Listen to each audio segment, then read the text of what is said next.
Welcome back to Hardball. Michelle Bachmann's political star rose in Minnesota when she decided to take on same-sex marriage and pushed an amendment to the state constitution to ban it.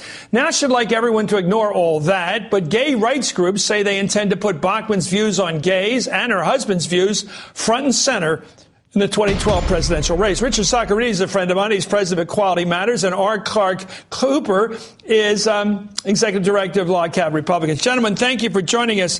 First of all, is this going to be a political issue for the presidential election? Richard, do you expect to raise this issue again and again, the position of Michelle Bachmann? Well, we do. I mean, the bottom line is her views are way outside of the mainstream of American political thought and American scientific thought. She has a long history of opposing the most basic rights for gay Americans. I mean, all we want to be able to do is have the same rights as everybody else, but she has a history of scapegoating and a history of using anti-gay rhetoric in a very potentially dangerous way. So we will call attention to it whenever we think it's appropriate. I want to get to Clark with a quote she gave here. Here it is. A Minnesota State Senator not many years ago, Michelle Bachmann said, quote, "If you're involved in the gay and lesbian lifestyle," that's her term, "it's bondage. It is personal bondage, personal despair, and personal enslavement." I mean, she makes a big distinction between orientation and lifestyle. I'm not sure what that means exactly, Clark. Are you comfortable with the way she even talks about gay issues politically?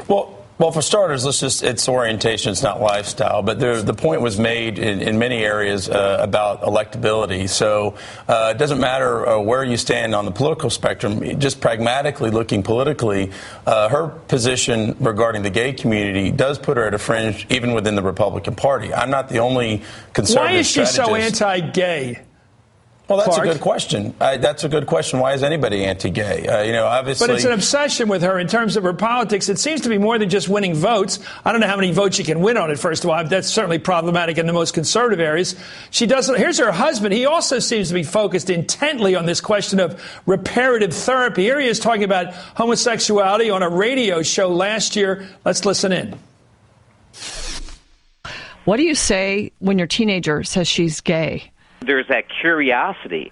But again, it is as if we have to understand barbarians need to be educated. They need to be disciplined. And just because someone feels it or thinks it doesn't mean that we're supposed to go down that road. We have a responsibility as parents and as authority figures not to encourage such thoughts and feelings to I mean, Chris, just listen to that language. I mean, that what language is he afraid like of? from Like outer it's a slippery space. I mean, slope. Like if you even hear about homosexuality, you're going to run toward it.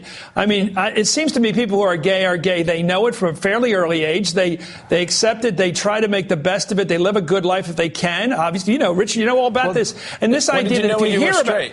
Yeah, well, that's right. And this idea that if you hear about it, you'll be so enticed by it. If a teacher's gay, you'll want to join him or her in this orientation. It seems like it's scary to people like her and her husband. So scary they've formed this institute to talk people or pray them out of the gay orientation. What do you make of this? Because I thought this was going away. I thought the American people had moved dramatically.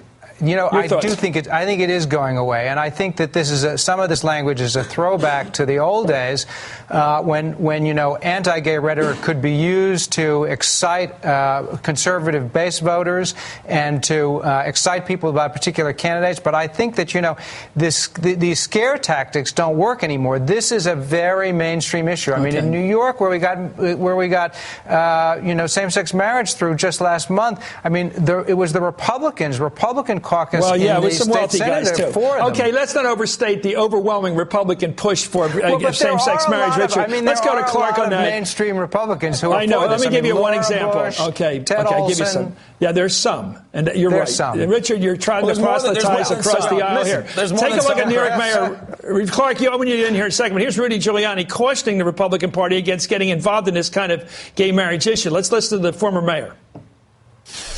I think that marriage should be between a man and woman, but I think that the Republican Party would be well advised to get the heck out of people's bedrooms and let these things get decided by states. I don't know what the heck the Republican Party wants to do getting involved in people's sexual lives and personal lives so much for. Stay out of it. I think we'd be a much more successful political party.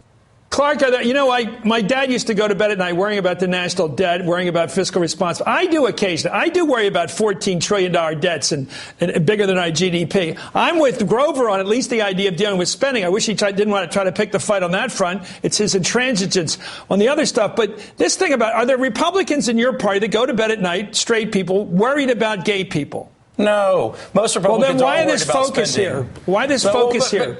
Yeah, but Chris, most Republicans are worried about overspending in the government. Most Americans, most Republicans want to address debt, want to address the size of government. So because most Americans and most Republicans who are elected to office want to address those broader issues that affect all Americans, everybody needs a job. Everybody's affected by the economy, and most people want to see resolution to government, lower government spending and address tax reform. That said, when an issue like one's orientation starts to eclipse the dialogue, then any solid fiscal conservative messaging that's out there is lost. It gets lost in the cacophony of any kind of anti-gay rhetoric. So there are many Republicans. I tell you, I wish it were true that Republicans had dropped this, but I tell you, Barack Obama, who has got, not a perfect record, but boy, I tell you, compared to any of these Republicans running today, he looks pretty Can we good. end on this? I want to end on one point. I'm going to be watching the Republican platform writing this coming year,